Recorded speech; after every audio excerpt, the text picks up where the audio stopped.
मैकमिन sir. जी come in. Good afternoon sir. Good afternoon. ठीक है seat. Thank you sir. Most welcome. आपका नाम? दिलराज सिंह। दिलराज। दिलराज, अपने बारे में कुछ बताइए। सर मैं उत्तर प्रदेश के सानपुर ज़िले से बिलोंग करता हूँ। मैंने अपनी ग्रेजुएशन बीएससी एग्रीकल्चर शोभित यूनिवर्सिटी गंगो से कंप्लीट की है।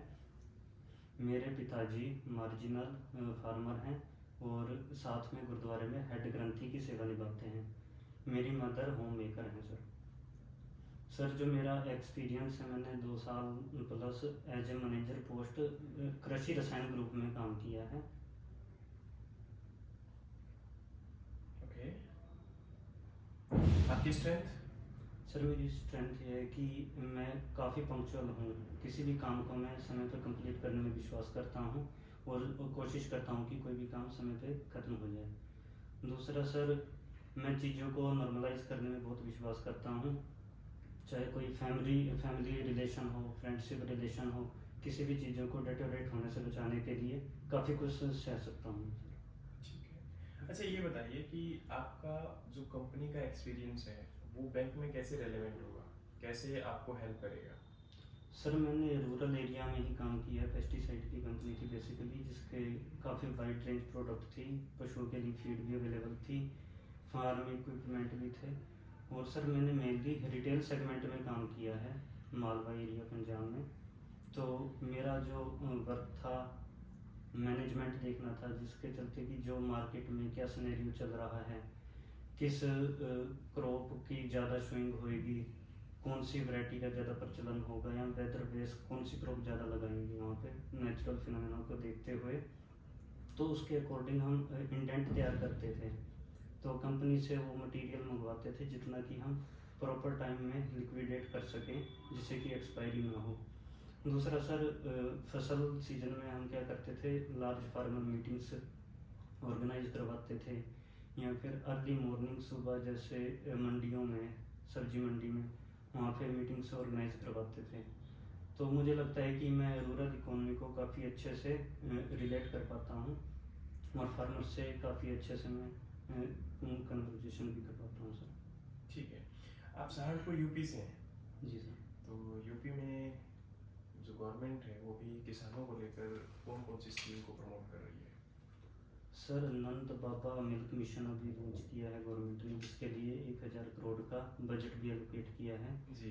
जिसमें रूरल ब्रीड्स हैं, जो नेटिव ब्रीड्स हैं, उनको प्रमोट करने के लिए, उनको कंजर्व करने के लिए और मिल्क प्रोडक्शन को बढ़ाने के लिए इसमें काफ़ी अच्छा वर्क कर रहे हैं। दूसरा सर, किसान कल्याण स्कीम चल रही है एग्रीकल्चर की। और तीसरा सर, एक खेत सुरक्षा योजना चल रही है, जिसमें कि 12 वोल्ट का करंट तारों में दिया जाता है, जो कि चारों तरफ खेत पे लगाई जाती है, जिससे कि फील्ड भी बच जाए और जानवरों को भी नुकसान ना हो। ठीक है। अच्छा ये बताइए, ऑर्गेनिक फार्मिंग के बारे में आप जानते हैं? जी सर। क्या होता है ऑर्गेनिक? सर बिना केमिकल फर्टिलाइज़र के यूज़ करके कोई भी, जैसे नेचुरल कंपोस्ट हो गया और मैन्योर्स हो गए, उनके बिहाफ पे हम कोई प्रोडक्शन देते हैं तो उसको ऑर्गेनिक फार्मिंग बोलते हैं। अच्छा, ऑर्गेनिक फार्मिंग के रिगार्डिंग एक सेंट्रल गवर्नमेंट की आपके यूपी में एक प्रोजेक्ट चलाया जा रहा है। आपको क्या लगता है कि वो प्रोजेक्ट कौन सा है और उसमें कितना बजट दिया गया है? सर सॉरी सर, मैं अभी रिकॉल नहीं कर पा रहा हूँ। ठीक है। आप कृषि रसायन ग्रुप में काम करते थे। जी। इसके कोई प्रोडक्ट बता सकते हैं 3 से 4 जो जी यूज़ होते थे या फिर फार्मर्स को मतलब हेल्प करते थे? जी सर, जो गोट की सुंडी होती है, येलो स्टैम्प बोरर, उनके लिए सन टैप के नाम से आता था, जिसमें कार्टप हाइड्रोक्लोराइड होता है। और शीत ब्लाइट के लिए सन हेक्सा के नाम से, जिसमें हेक्साकोनाजोल 5% ईसी सॉल्यूशन में प्रेजेंट है। और संजय प्रोक्लेम के जो ब्रांड नेम प्रोक्लेम है, उसको संजय नाम से, जिसमें इमामेक्टिन बेंजोएट 5% सॉल्यूशन है। तो ये सर मेनली प्रोडक्ट काफ़ी हाईलाइट थे। अच्छा, बैंक में काम करने जा रहे हैं तो जी। कोई आपसे एक सिंपल सा टर्म पूछता है कि बैंक क्या होता है, या फिर आपसे कोई पूछे कि मान लीजिए कोई ओल्ड पर्सन है जिसको बैंक के बारे में इतना नहीं पता, उसको 10 साल पहले का बैंक उसने देखा हुआ है, तो क्या क्या चेंजेस आ गए, तो आप उसको कैसे समझाएंगे? सर बैंक एक फाइनेंशियल इंस्टीट्यूशन है जो डिपॉजिट लेता है और लोन प्रोवाइड करवाता है। सर बैंक में रिसेंट टाइम में काफ़ी चेंजेस हुए हैं। अभी लंबी लंबी कतारों में नहीं लगना पड़ता, जो ऑनलाइन फैसिलिटी प्रोवाइड करवा रहे हैं, नेफ्ट, आरटीजीएस, इलेक्ट्रॉनिक रुपीज़, ये काफ़ी सर हद तक काफ़ी सुधार हुआ है, जो कि जो कस्टमर है उनके कन्वीनियंस के लिए काफ़ी अच्छा चल रहा है सर। अच्छा, आपने एक टर्म सुना होगा एनपीए, नॉन परफॉर्मिंग एसेट है, जी सर। इससे बैंक को काफ़ी लॉस भी हो रहा है, तो इस टर्म से क्या समझते हैं आप? तो सर बैंक का जब कोई एसेट 90 दिन क्रॉस कर जाता है तो एनपीए की कैटेगरी में आ जाता है। बैंक का एसेट 90 दिन क्रॉस कर जाता है। कोई भी सर लोन प्रोवाइड किया है वो 90 दिन अगर क्रॉस कर जाए तो उसको एनपीए की कैटेगरी में डाल दिया जाता है सर। ठीक है। और लोन वेवर भी बहुत सारी गवर्नमेंट होती है ना, कि किसानों का लोन रीपेमेंट क्या करती है, माफ़ कर देती है गवर्नमेंट। तो क्या ये एक सही कदम है, या फिर ये आप कह सकते हो कि नहीं करना चाहिए, बैंक को लॉस हो रहा है, तो आपका मतलब इसमें क्या एक ओपिनियन होगा? सर अगर ब्रॉडली देखा जाए तो लोन वेव ऑफ करना बैंक्स के लिए या इकोनॉमी के लिए काफ़ी नुकसान भरा है। बट सर कंडीशंस देखते हुए अगर मान किसी लोकेलिटी में 2 या 3 क्रॉप फेल हो जाएं, वहाँ पे प्रॉपर प्रोडक्शन नहीं हो पा रहा, तो उन फार्मर्स को, उस मार्जिनल सोसाइटी को मेन स्ट्रीम में लाने के लिए लोन वेव ऑफ करना भी ज़रूरी है। फसल बीमा भी इसके लिए कराया जाता है कि फसलों का नुकसान हो गया, तो इसका मतलब वो इतनी सक्सेसफुल नहीं है कि हमें लोन वीवर करना पड़ रहा है। जी सर, प्रधानमंत्री फसल बीमा योजना के बारे में मुझे लगता है कि अभी रिमोट सेंसिंग एरियाज़ में इतना अवेयरनेस नहीं है, या बिलीव नहीं कर पा रहे हैं फार्मर्स कि पैसा मिल भी जाएगा या नहीं मिल जाएगा। तो सर ये सोच के लगता है कि अभी इतना नहीं इनरोल कर पा रहे हैं उसमें। तो आप कहना चाहते हो कि जो रिमोट एरियाज में जिनको नॉलेज कम है उनके लिए वीवर करा जाए सिचुएशन को देखते हुए, वरना ये चीज़ बैंक के सही नहीं है, यही यूज। चलिए ठीक है सर। तो आप अभी ग्रामीण बैंक में जॉब करने जा रहे हैं, जी ठीक है। तो ये क्षेत्रीय ग्रामीण बैंक क्या होते हैं? सर, आरआरबीज जो कि आरबीआई उसको रेगुलेट करता है और नाबार्ड के सुपरविजन में ये काम करते हैं। ये रूरल इकोनॉमी को बूस्ट करने के लिए काम करते हैं सर, फाइनेंशियल इंक्लूजन को बढ़ावा देने के लिए। सर इसमें जो पब्लिक सेक्टर लैंडिंग है वो 75% तक की गई है, जो 8 कोर सेक्टर हैं उनको प्रोवाइड करवाने के लिए। अच्छा, तो regional rural bank rural economy को कैसे बूस्टअप करेंगे? सर फाइनेंशियल इंक्लूजन ला के, लोन्स प्रोवाइड करवा के, या गवर्नमेंट सेक्टर सेंट्रल सेक्टर या स्टेट गवर्नमेंट की कोई भी स्कीम है उनको इम्प्लीमेंट करवा के सर। आप प्रिसीजन फार्मिंग के बारे में क्या जानते हैं, और प्रिसीजन फार्मिंग फार्मर्स अडॉप्ट क्यों नहीं कर पा रहे हैं, इसके पीछे क्या रीजंस हो सकते हैं? सर प्रिसीजन फार्मिंग वो होती है जिसमें कि जो हमारे पास अवेलेबल रिसोर्स हैं उनको प्रॉपर यूटिलाइज करके जो प्रोडक्शन है उसको मेंटेन किया जाए। तो सर उसमें अभी ये प्रॉब्लम आ रही है कि हम जो पेस्टिसाइड है, फर्टिलाइज़र है, उनका बहुत वास्ट यूज़ करने लग गए हैं, जिसको कि एकदम अगर हम ड्रॉप करते हैं तो उससे प्रोडक्शन में काफ़ी हद तक कमी आ सकती है। जैसे कि रिसेंट में श्रीलंका में उसका एग्जांपल देखा गया था कि वहाँ पे पेस्टिसाइड बैन किए तो वहाँ पे आर्थिक मंदी आ गई थी। तो मुझे लगता है कि ये थोड़ा स्टेप वाइज होना चाहिए, तो धीरे धीरे इसको कम कर सकते हैं, फर्टिलाइज़र का यूज़ कम कर सकते हैं सर। कुछ टाइम से गवर्नमेंट का फोकस मिलेट्स पे ज़्यादा है, और इसीलिए इस साल 2023 को इंटरनेशनल ईयर ऑफ मिलेट्स भी घोषित किया गया गवर्नमेंट की तरफ से। और इसको आप कैसे देखते हैं, मिलेट्स की तरफ फोकस क्यों जा रहा है? जी सर, मिलेट्स न्यूट्रिशनल वैल्यू बहुत अच्छी होती है। इसके कंजप्शन में सर जो माल न्यूट्रिशन की समस्या है उसको दूर किया जा सकता है। जो सर SDG गोल्स हैं यूनाइटेड नेशन ने जो डिसाइड किए हैं 17 गोल, उसमें दूसरे वाला जो गोल है जीरो हंगर का सर, उसको भी प्रमोट करता है। और सर इसके तहत जो ये मिलेट्स होते हैं ये वाटर गजलिंग क्रॉप्स नहीं होती है, वाटर बहुत अच्छे से यूज एफिशिएंसी काफ़ी हाई होती है, तो इनको वाटर स्कैर्सिटी एरियाज़ में भी ग्रो करवा सकते हैं। राइट। आप कोई वुमेन फार्मर्स पे कोई स्कीम जानते हैं आपके एरिया में या कोई ओवरऑल इंडिया में? सर एक तो सेंट्रल सेक्टर स्कीम है महिला सशक्तिकरण परियोजना, जिसके तहत रूरल वुमेन्स को प्रमोट किया जाता है सेल्फ सफिशिएंट, आत्मनिर्भर बनने के लिए। और सर एक यूपी गवर्नमेंट ने कन्या सुमंगला योजना लॉन्च की हुई है, जिसमें कि गर्ल्स को 15,000 तक अमाउंट दिया जाता है स्टेप वाइज। क्या वो वुमेन फार्मर्स के लिए स्कीम है या सिर्फ गर्ल्स के लिए स्कीम है? फीमेल्स के लिए, महिलाओं के लिए। Alright. अच्छा, एक ना सर ने अभी क्वेश्चन पूछा था कि मिलेट को लेकर। आपने बोला कि सर जो मिलेट्स हैं वो कहीं ना कहीं हंगर इंडेक्स और मॉल न्यूट्रिशन को कम करेंगे। आपकी बात जायज़ है, इसमें न्यूट्रिशन ज़्यादा होते हैं, लेकिन अगर बाकी सीरियल्स के कंपैरिजन में देखा जाए तो प्रोडक्टिविटी बहुत कम है और हमारी पॉपुलेशन लगातार बढ़ रही है।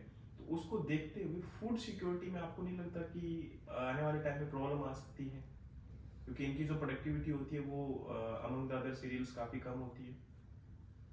नहीं सर, मेरा मानना है कि जैसे ड्राई लैंड एग्रीकल्चर है, जहाँ पे वाटर स्कैर्सिटी है, वहाँ पे इसको यूज़ कर सकते हैं। जो ट्रेडिशनली राइस हैं, वीट कल्टीवेट हो रहे हैं, वहाँ पे हम स्टेप वाइज कर सकते हैं, उनको मेंटेन कर सकते हैं। सर मेरा मानना है कि जो शुगर केन हो गया या राइस हो गया, ये तो वाटर एक्सपोर्ट होता है। अगर अच्छा, आपने जो वर्ड बोला राइस वीट सिस्टम, ये राइस वीट सिस्टम कैसे इंडिया को इफेक्ट कर रहा है? जी सर, ग्रीन रेवोल्यूशन के टाइम जब हमारे यहाँ पे फूड की इनसिक्योरिटी थी, फूड अवेलेबल नहीं था, इंपोर्ट करवाना पड़ता था, तो उस टाइम पे ये पैटर्न सेट किया गया, इन क्रॉप्स को प्रमोट किया गया बहुत ज़्यादा। और उसके बाद जो एमएसपी मिल रही है वो भी राइस वीट के इर्द गिर्द ही घूम रही है, जो मेनली 6% फार्मर्स को मिल रही है। एमएसपी का जिक्र आया है तो बताइए, कॉटन का अभी प्रेजेंट टाइम में एमएसपी कितना है लॉन्ग स्टेपल? 7,000 के अप्रोक्स है सर लॉन्ग स्टेपल का। अच्छा, ये बताइए, बैंकिंग टर्म कुछ पढ़ा है आपने? जी सर। वोस्ट्रो और नॉस्ट्रो अकाउंट क्या होता है? सर इंटरनेशनल ट्रेड में अगर हमने रुपीज़ में ट्रेड करना है इंटरनेशनल, तो उसके लिए अकाउंट्स ही खोले जाते हैं। अभी सर रशिया के साथ हुआ है, 18 अदर कंट्रीज़ के साथ भी ये अकाउंट्स खोले हैं। सर वैसे मैं इसको थोड़ा वैसे एलिबरेट करना चाहता हूँ। मानो कि सर इंडिया में कोई बैंक है, उसमें रशियन बैंक अपना अकाउंट खोलता है, तो वो अकाउंट रशियन बैंक के लिए होगा नोस्ट्रो अकाउंट, और इंडिया वाले उसको वोस्ट्रो अकाउंट कहेंगे। ठीक है। अगर सर इसमें थर्ड पार्टी इंक्लूड होती है तो लोरो अकाउंट तो बोलेंगे सर उसको। आरटीजीएस और एनईएफटी के बारे में सुना है? जी सर। क्या होते हैं? Real time gross settlement. और सर इसमें अमाउंट ट्रांसफ़र होता है। जो आरटीजीएस होता है इसमें मिनिमम लिमिट 2 लाख तक की होती है। अच्छा, ये बताइए कि प्रेजेंट टाइम में डिजिटल जो बैंकिंग है वो काफ़ी प्रमोट की जा रही है, आपको क्या लगता है इससे क्या बेनिफिट होगा? सर इससे ट्रांसपेरेंसी बढ़ेगी। ट्रांसपेरेंसी कैसे बढ़ सकती है? सर जो भी ट्रांजैक्शन होगा उसकी मॉनिटरिंग होगी, सब कुछ ऑनलाइन रहेगा। ठीक है। अच्छा, आप एक बात बताइए, कोई भी एक सिचुएशन एनपीए को कम करने के लिए। सर एनपीए को कम करने के लिए सबसे पहले तो हम जो लोन प्रोवाइड करेंगे, सबसे पहले केवाईसी चेक करेंगे प्रॉपरली। उसके बाद सर उस इंसान का जिसको हम लोन दे रहे हैं, जो भी इंस्टीट्यूशन को लोन दे रहे हैं, उनका बैकग्राउंड चेक करेंगे, उनका सोसाइटी में क्या रुतबा है, उस चीज़ को चेक करने के बाद वो अदर देखेंगे, उनके सिविल रिकॉर्ड क्या है, उनका क्रेडिट स्कोर क्या चल रहा है बैंक्स में अगर उन्होंने पहले लोन लिया है। और सर ये सब कंडीशन देख के उनका देखेंगे कि कहीं और से उधारी ना चल रही हो, जो काम वो कर रहे हैं उसमें कितना एफिशिएंसी से वो काम कर पा रहे हैं, जिससे लोन रिपे कर सकते हैं या नहीं कर सकते। ये सब चीज़ें सर चेक करके फिर ही लोन प्रोवाइड कराएंगे। तो लोन की बात आती है यार, तो तकावी लोन क्या होता है? सर ये नेचुरल कैलामिटीज़ को देखते हुए लोन प्रोवाइड किया जाता है सर। अच्छा, एक कॉन्सेप्ट और है मार्केटिंग लोन। मार्केटिंग लोन क्या होता है? सर मैं कुछ सेकंड लेना चाहूँगा इसके लिए। जी सर, जैसे फार्मर कोई भी प्रोड्यूस करता है, उनको एकदम बेचना पड़ता है मार्केट में, जिससे कि उस टाइम पे मार्केट में वो रेट नहीं मिल पाता। तो उस चीज़ की सिक्योरिटी के लिए फार्मर्स क्या करते हैं, गोदाम में उस प्रोडक्ट को, प्रोड्यूस को रख के एक रिसिप्ट लेके उसके बिहाफ पे बैंक से लोन ले सकते हैं सर, मार्केटिंग लोन भी। ओके। अच्छा, लोन के टाइप अभी सर ने जैसे पूछा, तो जो शॉर्ट टर्म, मीडियम टर्म और लॉन्ग टर्म लोन होते हैं, तो इनमें केसीसी किस प्रकार का लोन है? Sir KCC short term loan है। Short term loan, short term loan क्या होते हैं? सर ये 1 साल तक होते हैं, 1 से 12 महीने तक होते हैं। ठीक है दिलराज, थैंक यू। दिलराज, कुछ चीज़ें हैं जो आपको इम्प्रूव कर सकते हो। सबसे पहले अगर मैं बात करूं तो आपका आई कांटेक्ट। आपसे जो टीचर क्वेश्चन पूछ रहे हैं यहाँ पर इंटरव्यूअर, तो उन केस में आप उन्हीं की तरफ फोकस कर रहे हो, ठीक है। तो थोड़ा सा आपको आई कांटेक्ट जो है वो सबके साथ मेंटेन करना पड़ेगा, और इसको थोड़ा सा अगर आप मतलब प्रॉपर है ना, कहते हैं कि अगर आई कांटेक्ट अगर मेंटेन नहीं कर पाते हो तो फिर ना एक कॉन्फिडेंस नहीं शो होता। आप बोल बहुत अच्छा रहे हैं, आपका जो है वैसे कॉन्फिडेंस अगर देखा जाए तो काफ़ी अच्छा है। बोलने के रिगार्डिंग अगर देखा जाए तो आप चीज़ों को एक्सप्लेन भी अच्छे से कर रहे हो, लेकिन मेरा मानना ये कि कुछ चीज़ों को ब्रीफ करना स्टार्ट करो। ऑलरेडी मैंने आपको पहले बताया था, लेकिन अगर आप इन चीज़ों को थोड़ा सा और ब्रीफ कर दोगे तो आप और बेटर हो जाओगे, ठीक है। क्योंकि देखो बहुत सारी चीज़ें ऐसी है जो इतनी एक्सप्लेन करने की आवश्यकता नहीं थी।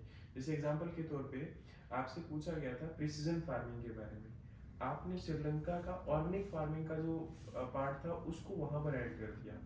सो मुझे नहीं लगता कि बिना मतलब का इनको आपस में ऐड करना चाहिए। आपको प्रिसीजन फार्मिंग पर ही स्टक रहना था, और क्यों नहीं अडॉप्ट कर रहे हैं तो उसके रिगार्डिंग आप फाइनेंस या बजट या कह सकते थे कि फार्मर्स का लैंड होल्डिंग साइज कम है, तो वो बातें आप बता सकते थे। इसी के साथ आपका बैंकिंग जो टर्म है, मेरा मानना है कि बैंकिंग थोड़ी सी अच्छे से पढ़ो, क्योंकि अगर बैंकिंग किसी प्रकार से भी हम लोग लैग करते हैं तो फिर बहुत प्रॉब्लम हो जाएगी। क्योंकि बैंक में आप जाने वाले हो तो बेसिक नॉलेज तो आपको होनी चाहिए। ऐसा नहीं कह रहे हैं कि बैंक में रिसर्च करके जाओ, लेकिन एटलीस्ट जो बेसिक टर्मिनोलॉजी है, जैसे कि आपका मतलब जितने भी अकाउंट के टाइप हैं, है ना, या फिर आपका जो चेक के टाइप हैं, एटीएम के टाइप हैं, लोन के टाइप हैं, इनको थोड़ा सा अच्छे से देखो, क्योंकि वो आपके लिए प्रॉब्लम क्रिएट कर सकते हैं, ठीक है।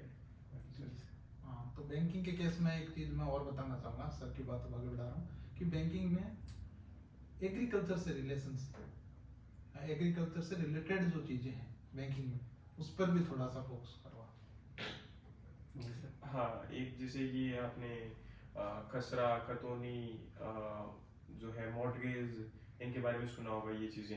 एक एमएसपी, ये आपने बीच में एक शब्द आया था और एमएसपी को पूछा गया था तो आपने शायद बोला था, तो वो एक ऐसा नहीं होना चाहिए।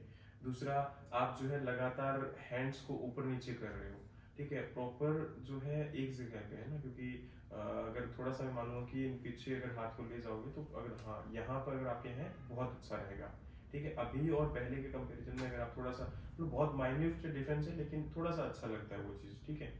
और दूसरा, एमएसपी जो है आपको एग्जैक्ट याद नहीं था। मेरा मानना ये कि एटलीस्ट जो भी रिसेंट आपके एमएसपी रिलीज हुए हैं इनको तो अच्छे से पढ़कर जाओ। एमएसपी कैलकुलेशन कैसे होते हैं तो वो आपको पता होना चाहिए, क्योंकि एक जनरल है ना, और बेसिक नॉलेज है, और बहुत बार बता भी चुके हैं यार। और अभी अगर ये गलती हो रही है तो फिर देखो मिस्टेक है ना, ऐसा नहीं होना चाहिए। और बाकी तो आपका परफेक्ट है, ऐसी बात नहीं है, लेकिन कुछ चीज़ों को ब्रीफ करो, और क्योंकि टाइम बहुत इंपॉर्टेंट होता है, कम समय में ज़्यादा बातें बता पाओ वो आपके लिए एक बेटर माना जाता है। अगर मैं बहुत लंबा समय लूँगा और उसमें बात वही बोलनी है तो फिर वो ना एक प्रॉब्लम क्रिएट करता है, खुद में भी कॉन्फिडेंस हमें कम होना स्टार्ट हो जाता है। तो हमेशा इस चीज़ का ध्यान रखें कि अपनी बात को कम शब्दों में अगर आप एक्सप्लेन कर सकते हैं तो उसका मज़ा अलग आएगा, ठीक है। और आई कांटेक्ट तो आपको मैंने बता ही दिया।